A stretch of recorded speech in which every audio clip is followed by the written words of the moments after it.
open your Bibles with me and we'll read in Hebrews 9. Medyo mahaba-haba lang po yung i-cover natin, but again, it's substantial for us when we look into the Word of God. Can I invite everyone to all stand, including in our cemetery, to all stand in reverence to the Word of God? When Christ appeared as a high priest of the good things that have come, then through the greater and more perfect tent, not made with hands, that is not of this creation, he entered once for all into the holy places, not by means of the blood of goats and calves, but by means of his own blood, thus securing an eternal redemption. For if the blood of goats and bulls and the sprinkling of defiled persons with the ashes of heifer sanctified for the purification of the flesh, how much more will the blood of Christ, who through the eternal Spirit offered himself without blemish to God, purify our conscience from dead works to serve the living God. Therefore, he is the mediator of a new covenant. So those who are called may receive the promised eternal inheritance, since a death has occurred that redeems them from the transgressions committed under the first covenant. For where a will is involved, the death of the one who has made it must be established. For a will takes effect only at death, since it is not in force as long as the one who made it is alive. Therefore, not even the first covenant was inaugurated without blood. For when every commandment of the law had been declared by Moses to all the people, he took the blood of calves and goats with water and scarlet wood and hyssop, and sprinkled both the book itself and all the people, saying, "This is the blood of the covenant that God commanded for you." And in the same way he sprinkled with the blood both the tent and all the vessels used in worship. Indeed, under the law, almost everything is purified with blood. Let's read it together. And without the shedding of the blood, there is no forgiveness of sins. Thus, it was necessary for the copies of the heavenly things to be purified with these rites. Thus, the heavenly things themselves with better sacrifices than these. For Christ has entered not into holy places made with hands, which are copies of the true things, but into heaven itself, now to appear in the presence of God on our behalf. Nor was it to offer himself repeatedly as the high priest enters the holy places every year with blood not his own. For then he would have not to suffer repeatedly since the foundation of the world. But as it is, he has appeared once for all at the end of the ages to put away sin, but by the sacrifice of himself. Verse 27 and verse 28, let's read it together. 1, 2, 3, go.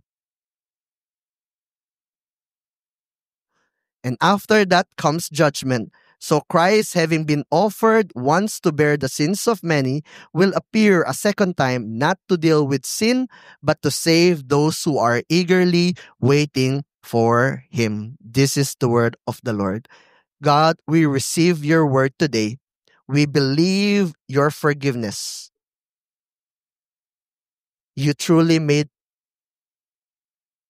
for us. So Lord, today, we receive it, God,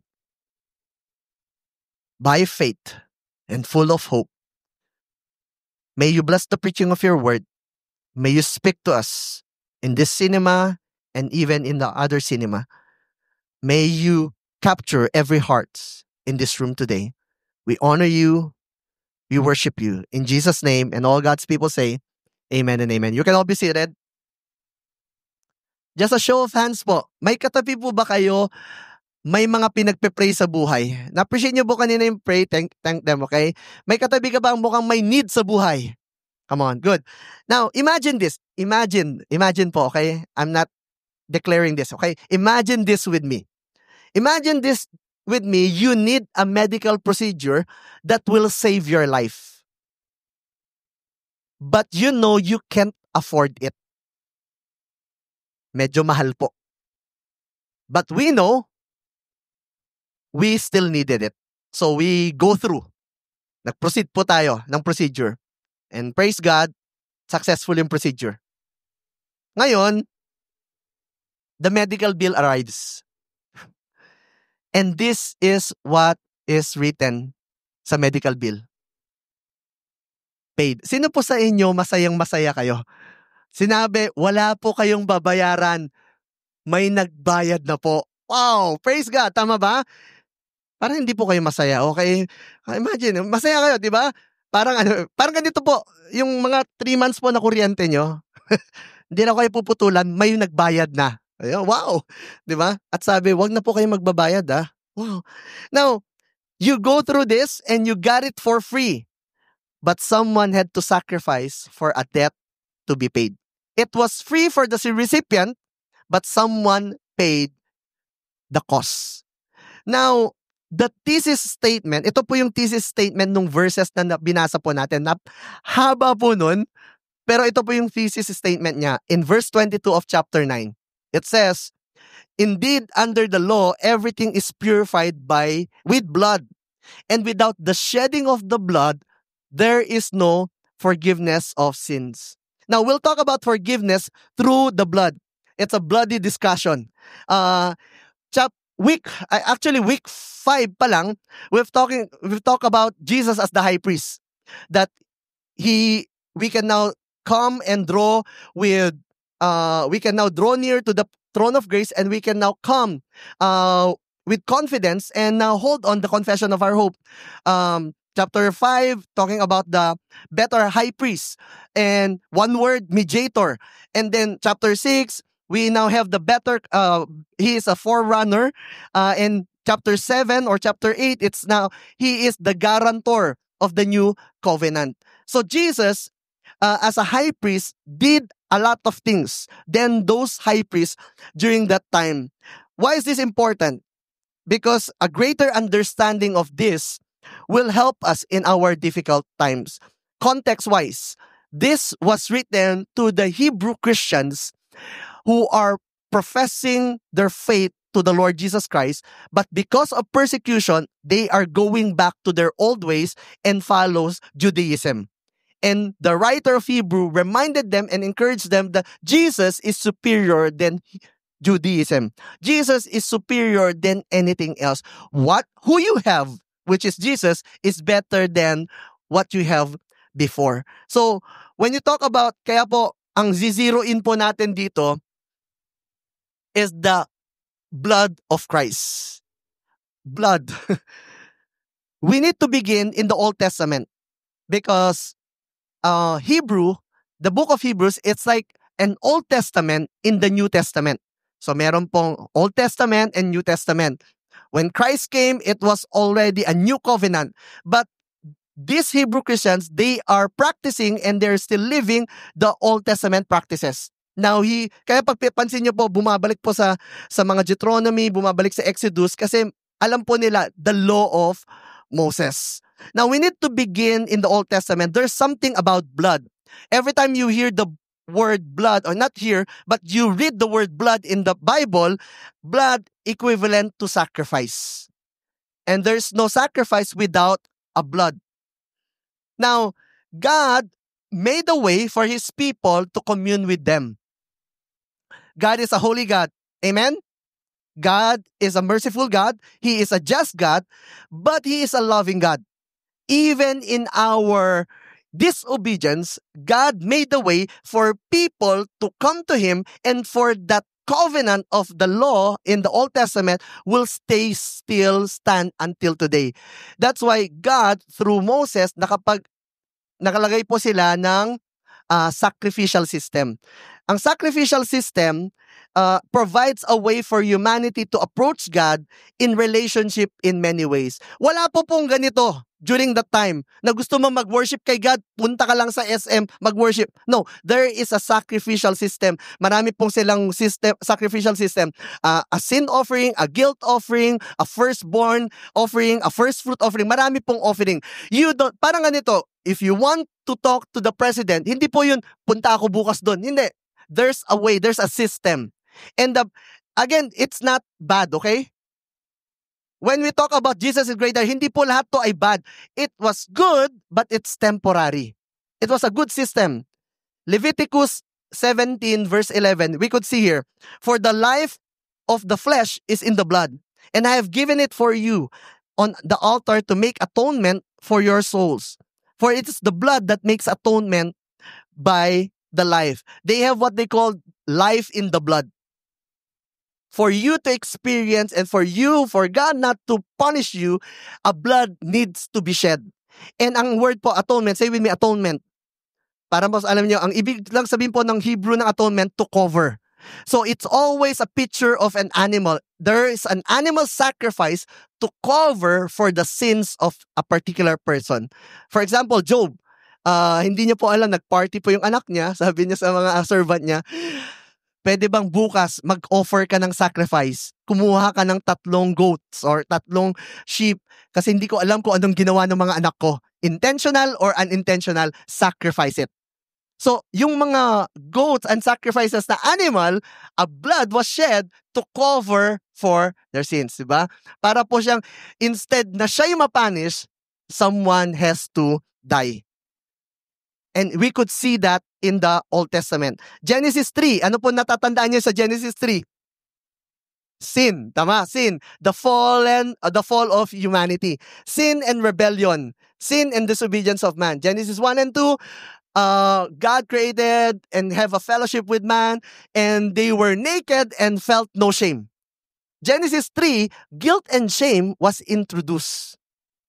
It was born and it was a result of sin.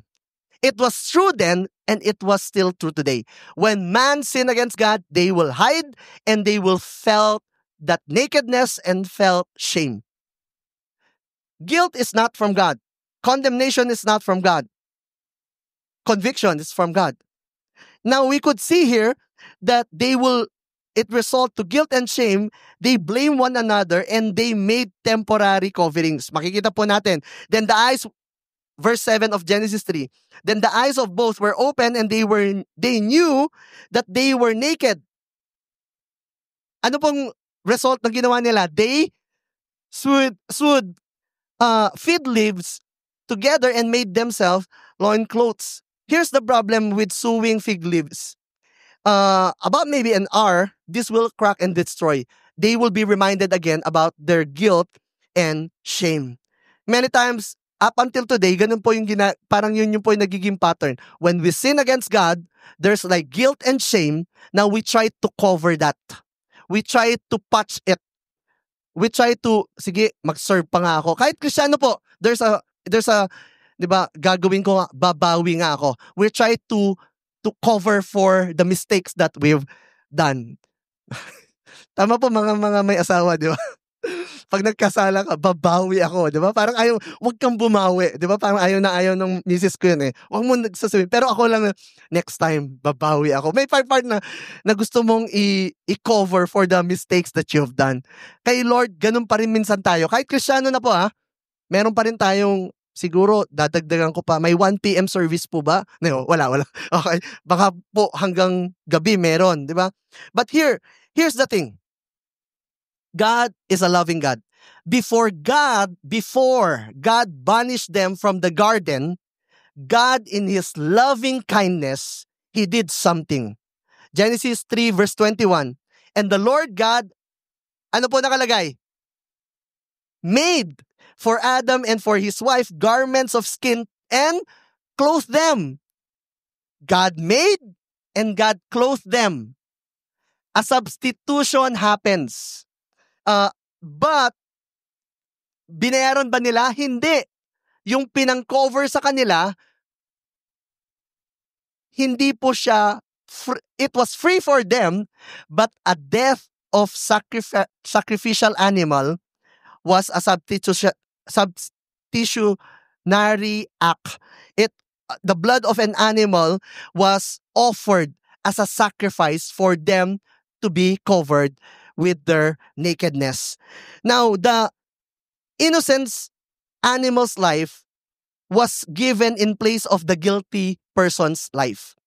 An innocent to cover the sin of a guilty person's life. Tama po ba? If you're guilty of something, panagutan. Tama ba? Iba po sa atin, iba yung naisip natin, panagutan. But here, tayo po yung guilty. Pero an innocent animal's life was traded and become substitute for our sin. Now, God clothing Adam and Eve with garment what was a foreshadowing of God's atonement of sins, and the ultimate finality of that sacrifice will be at the Calvary when Christ himself became the ultimate sacrifice. Another sacrifice when it comes to blood. So hindi lang sa Leviticus, hindi lang sa Genesis, but Passover. I know you know the story of the Passover, right? Yes na lang po kayo. Yes, yes. 'Di ba yung 10th plague, yung pang 10 plague is the plague of the firstborn. The angel of death will come and he will take away the death of the firstborn in the in time of heart ni Pharaoh. But what happened was, if you're God's people, you need to put a blood in the doorposts. And the angel of death will not come, but it will pass over. Okay? Pass over. Now, all of these things are foreshadows of what Jesus, our high priest, will come and do. He is the perfect sacrifice. Say with me, perfect sacrifice. Because the sacrificial system before, it was just temporary. But Christ will come, and He came 2,000 years ago to put finality to the sacrifice that we need for the forgiveness of our sins, for our present status, and for our future glory. And that's why the scripture says, without the shedding of the blood, there is no forgiveness of sin. Now, how many of you here, you're grateful to what Jesus done for us? Now, here, let me say this. The blood of Christ, it was not sprinkled, it was shed. It was shed on the cross. And it signifies complete and eternal forgiveness.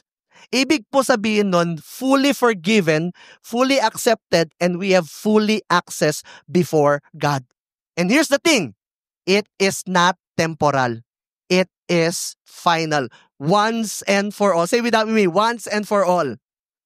Ibig sabihin po, I don't know sa inyo kung gusto niyo po yung binibigyan ka ng allowance, tapos ibibigay ka sa allowance mo hanggat mabuhay ka sa buong mundo. Diba? Ito, hindi, once and for all, isang beses lang po yung sacrifice na yon. Kaya po every Holy Week, hindi po tayo nagsasacrifice for the penalty of our sins. Come on. It was done deal, finality. That's why is this important? Sabi ko nga po kanina, it was very true for them kasi they want to go back to their old way of life. But the Hebrew writer reminded them, even in your most difficult situation, remember, you don't need to sacrifice for the penalty of your sins now. And to your present status, Jesus already sacrificed for you and for all people. The Lord sacrificed to redeem us from our hopeless situation. He sacrificed. He shed His blood to give us three quick things. His blood gave us eternal redemption, eternal inheritance, and eternal assurance. Something that will deal in our past, in our present, and even our future glory. Are we here with me? Okay pa kayo?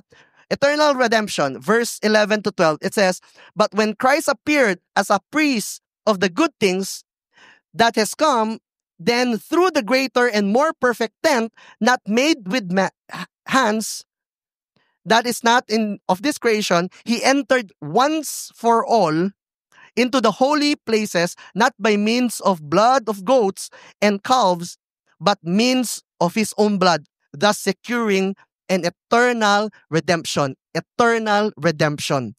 We were redeemed, mga kapatid. We were once in darkness, and para pong redemption, ni-redeem tayo ni Lord. We were no longer part of darkness. We were brought into light. And for that to happen, hindi lang po siya kumuha ng pera sa bangko. Kailangan niyang isacrifice yung buhay niya. Here's the picture of the temple before. The temple of Jerusalem, we have in the tribe of Levi, we have the Levitical priests. Sila lang po. So meron po tayong Levitical priests, marami-rami po sila, at sa Levitical priests, meron po silang i-chose na high priest. Yung high priest na yon, mataas. Kaya ka, high priest. Kasi kung mababa yon, the priest. Joke lang. Joke lang po yun. Okay, nagtitake note kayo. Joke lang po yun. Okay. Now, high priest. Yung high priest po na yun, may tatlo pong part yung temple. The outer courtyard, we can all be there. The holy place, only the Levitical priest. But the Holy of Holies, only the high priest. Limited lang po. One person, only the high priest, one time only in a year, every 10th of the year, and one place only, that is in the temple. It's so to sacrifice first for his own sin, unintentional and intentional, and second, for the sins of the people, so that the covenant of God will still remain and still stands. Okay? Ngayon, what Jesus did, yun po yung role ng high priest. To offer sacrifice. What Jesus did was, He went through the Holy of Holies, not made with man, but He went through Matthew. Kaya po, wala nang picture. May picture yan. Yan. Yung meron pong purple, yung purple po niyan, it was covered by curtain. And that curtain is 4 inches thick. That it will, sobrang taas po, that it will take 300 men just to carry the curtain. Matthew 27. Nagre-review lang po ako. Kasi nandito na tayo sa last part para ma-appreciate natin ginawa ni Jesus. Matthew 27. When Jesus shouted one last time, what did he shout? Tetelestai, it is finished. There was shaking and the curtain was torn into two. Matthew 27 verse 50 to 51. It was torn into two. What was finished? It was finished. No need for any more sacrifice of human being or any animal sacrifice for you to come into the presence of God. Because Jesus became our ultimate sacrifice. Sige, palapakan natin si Lord. Pansin niyo po, mawawala ako sa ano niyo Pansin niyo po, dati po, ang high priest, sila lang ngayon papasok. Walang gustong pumasok doon. If ever man may unconfessed sin siya, mamatay yung high priest, may nakatali pong bell at may nakataling rope, hihilain palabas. He cannot lead any person inside and he cannot even offer salvation. What did our high priest Jesus did? He became the forerunner. Ibig sabihin po, when he entered the very presence of God and became the ultimate sacrifice, any one of us, He is the way, the truth, and the life. Any one of us, we can now enter because He made a way for us. Amen? Palakpan natin si Lord. Ibig sabihin po, He paid the penalty of our sin, not just our present sin, but even our future sins. And He did not just pay for that, He cleansed us. We are no longer instrument of unrighteousness. We are instrument of God's righteousness. Ano pong implication nun sa atin? It means we don't need to live in guilt and shame. We don't need to work and perform for our salvation. We don't need to make up patch-up solutions and fig leaf solutions. We just need to believe in His finished work. A.W. Tozer said, in Christ, once for all sacrifice, every shadow met its substance, every symbol found its meaning, and every sacrifice found it. And ibig sabihin po, it is finished. It's done. Second, because of His blood, not just eternal redemption, but eternal inheritance as well. Therefore, He is the mediator of a new covenant, so that those who are called may receive the promised eternal inheritance. The blessing of the old covenant was dependent on the obedience. Meron pong mga well-known covenant that time. The Noahic covenant, it's unconditional. Ibig sabihin po to, God's faithfulness to His people and faithfulness to His promise is not dependent on His people. Abrahamic covenant, unconditional. Ibig sabihin, I will bless you and those who bless. Hindi po siya nakadependent sa obedience ni Abraham. But the Old Testament covenant that these people having is the Mosaic covenant, which is dependent. It's conditional. If you obey my, diba? The circle of blessing. If you obey my law, you will experience blessing. But if you disobey, you will be cursed and experience punishment.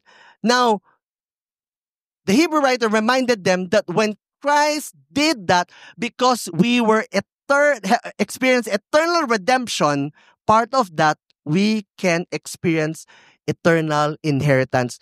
Our inheritance today is not dependent on our obedience to Him. It was dependent on the obedience of Christ Jesus He given for us. Kaya pa pinansin niyo po, eternal inheritance, eternal redemption, because the focus is eternal. For us, we can have the confidence because all that we have in Christ is eternal. Here's the implication. We receive it. We receive. Gusto niyo ba ma-receive yung inheritance? And just like any inheritance, someone has to die. He died so that we can receive the inheritance that He has for you and for me. What was for you can now be for you. Grace and blessings, salvation and eternal life. And this is very important for us today, because this brings hope in every difficult part of the journey. For those of you students, you're having hard time with your studies. Kanina po yung mga real life natin, many of them, they're part of the poorest of the poor. And that's why in real life, we're not just giving them scholarship, but helping them that your hope is in the Lord. Yesterday, sa UBELT, we sent off 7 graduates ng UBELT scholars. Hindi pa to real life, ha? Why? Because you're not indebted to the church. Okay? Wag kayo yung may utang na kay Lord kayo. Kaya hindi to yung dahil sobrang naging mabuti kami sa inyo. No, sabi namin sa family, be grateful to God. We're just a vessel of that. And we're talking about people. This is very important as well. For those of us, maybe some of you preparing for your boards, hindi maging naayos, you can hold on to it. You know that this is not the end of it. For your marriage, parenting, this is a better hope for us because we have eternal inheritance. And I would say, just a note, just like you, we're all fed up with what's happening in our nation.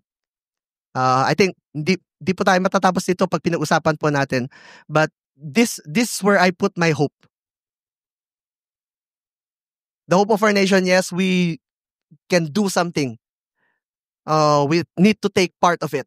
But at the end of the day, just like the Hebrew believers who are going through tough times and persecution, they can be hopeful because of the eternal inheritance that they have in Christ. Same goes with you and for me. And since Christ has accomplished an eternal redemption, we are able to share in an eternal inheritance. And last, eternal assurance. Verse 27 to 28 says, and just as it is appointed for man to die once, and after that comes judgment. So Christ, having been offered once to bear the sins of many, will appear a second time, not to deal with sin, but to save those who are eagerly waiting for Him. And this is an assurance for those of us who are walking and holding our faith, assurance of His return soon. That Jesus will come back a second time, not to deal with sin, but to put finality to our pain and suffering. Yung pagbalik po ni Christ, hindi po para i-save tayo from sin. He already saved us 2,000 years ago. But we are still living in this broken and corrupt world. But our hope, future hope, when Christ will come back again, He will renew our pain and He will rescue us from all pain and suffering. Kaya ito po yung, may kausap po yung pastor natin na lately, parang sabi niya, Pastor, hanggang kailan yung ganito? Hanggang kailan na maghihirap? Hanggang kailan? We don't know the answer. But one thing for sure, when Christ will come back again, He will put an end and ultimately rescue us from pain and suffering. Until that time comes, eagerly wait for Him. When you said eagerly waiting, it's not passive. Hindi po ito maghihintay tayo. Dito na lang tayo. Una po, mahal. Magbabayad po tayo sa SM. Pangalawa, may sarili tayong buhay. Mga pamilya po tayo. But what do we do while we wait for the ultimate deliverance? We're about to end. John 8 verse 10 to 11. It's a narrative of a woman, adulterer, and people try to if you're adulterer during that time, you will be stoned to death. And everyone try to try to put ito po yung yung adulterer na yung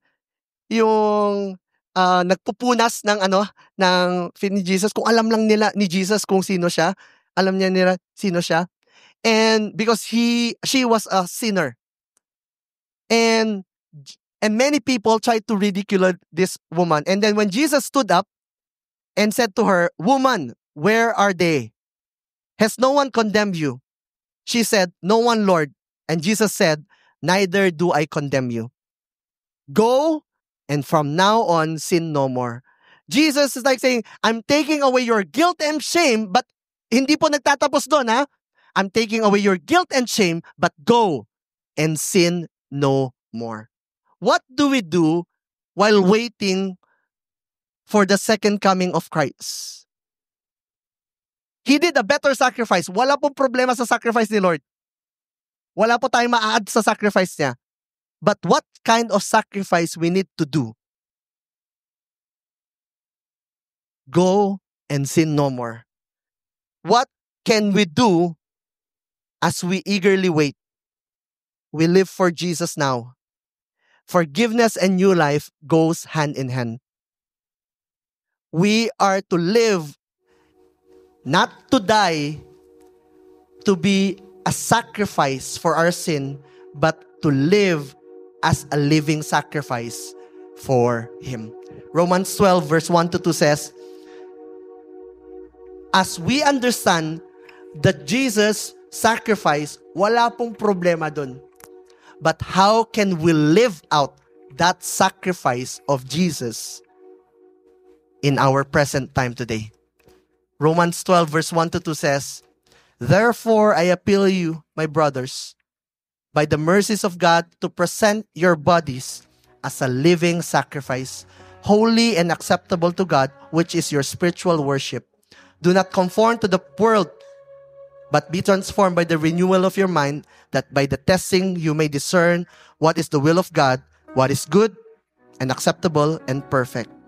Our response, eagerly wait for Him, sin no more, and be a living sacrifice, holy and acceptable before God. Let me leave you with this message.